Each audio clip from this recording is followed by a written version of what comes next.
One of my patrons has asked a question about gearing. So that's why it's so important not to get phased out totally when you first arrive at the circuit within half a dozen laps thinking, oh, I've got to change my gearing.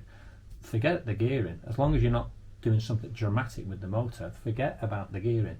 Just figure out where you're going and get yourself up to speed, and then use it as like refinement as opposed to that, oh, the gearing's going to make me go faster. It isn't. At the end of the day, there's a lot you've got to fit into place. The gearing is like the icing on the cake. Oulton Park's an example of that, where because of the ups and downs, particularly on a big bike, trying to use full throttle is very, very hard because the thing's just wheeling all the time. And if you haven't got anti-wheelie on there, you'll be using the back brake while you're accelerating just to try and keep the thing down. And what a lot of people do is they'll actually short shift to help stop the bike wheeling, and then the wheel comes down, but then effectively they're at 1500 RPM out of where they really should be. Do you know what I mean? If they'd not done that that upshift. So sometimes changing up a gear to stop the bike wheeling is almost counterproductive. I tend to do a combination of mainly with the throttle, but on the modern stuff, on the electronic bikes, is you just have a setting and you just dial a setting in with the anti-wheelie and just basically pin it and let it full gas and let the bloody electronics sort it out. There's a few things that you have to take on board. You don't always have to gear the bike so it's reaching peak RPM in top gear at the end of the longest straight, which is perfect for that straight and that situation. But if you're then struggling for a gear in a couple of corners, any small tiny advantage that you've gained by having the perfect gearing on that straight up to the braking point is diluted or lost even if the gearing is wrong somewhere else. So always, I would say, gear the bike for the corners. Make sure you've got a gear for the corners. Using the change-up light is the best way, of most accurate way of making sure that you're changing at the right time. If you do it orderly, just listening to it, you can be 300-500 up to 1,000 revs out very easily, which is on some big bikes is 20-30 horsepower. It can be a chunk of power that you're losing out on, particularly with like my BM, for instance. It pulls really strong from sort of 5,500 right the way up to just short of 13,000. So you've got an enormous spread of power and an awful lot of power full stop.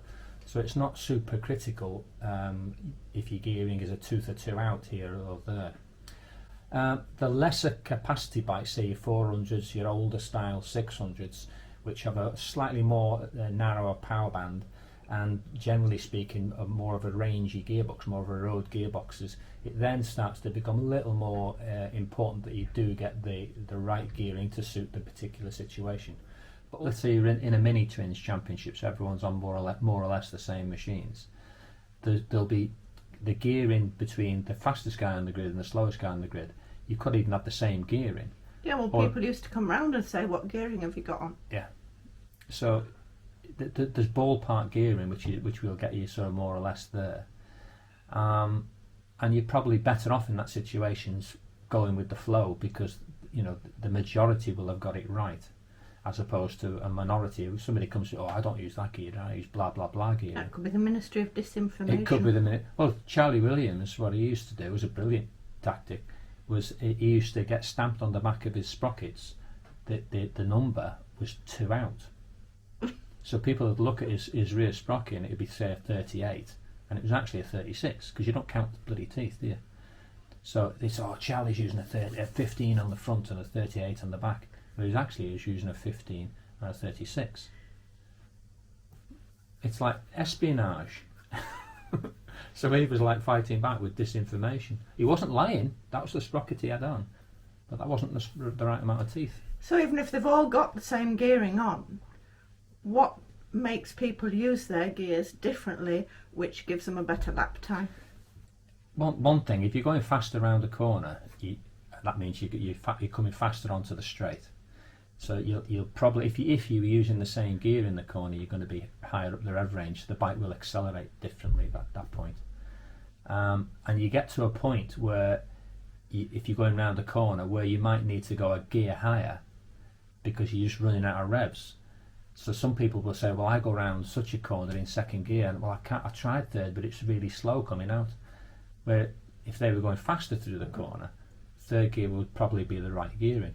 So what they tend to do, that some people tend to do, is change the gearing to suit what they're doing, as opposed to have the best. You see, the best gearing is the best gearing for you ultimately, what works for you.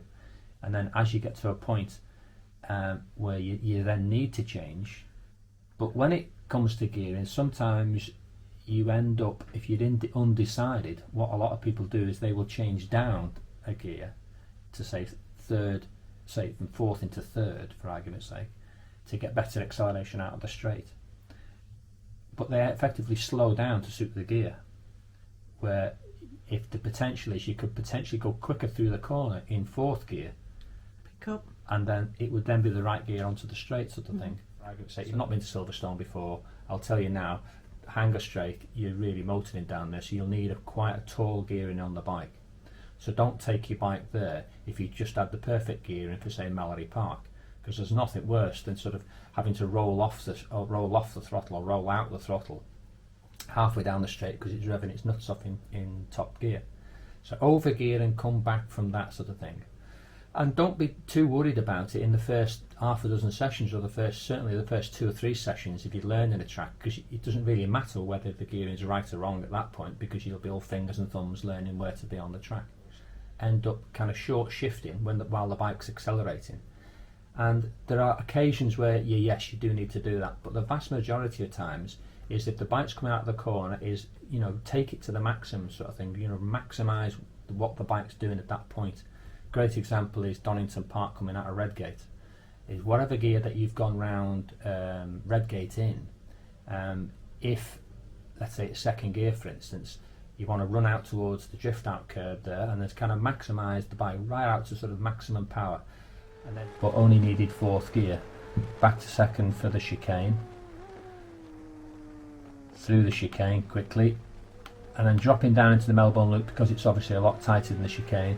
I went upsetting the bike too much by the weight transfer by being in a low gear with high revs, and I shut the throttle and it caused that big weight transfer.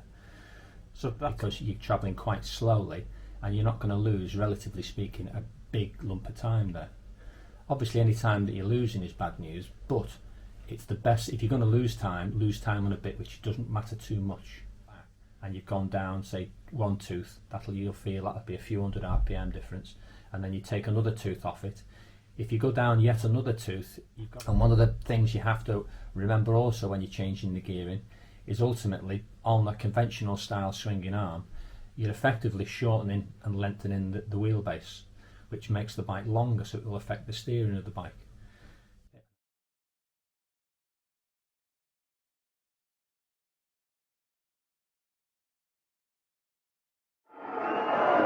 Get on board and join me for the ride.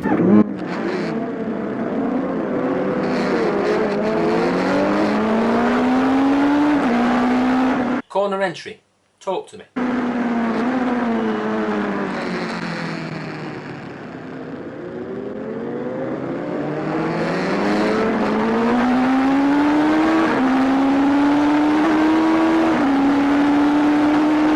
Overtaking. Talk to me.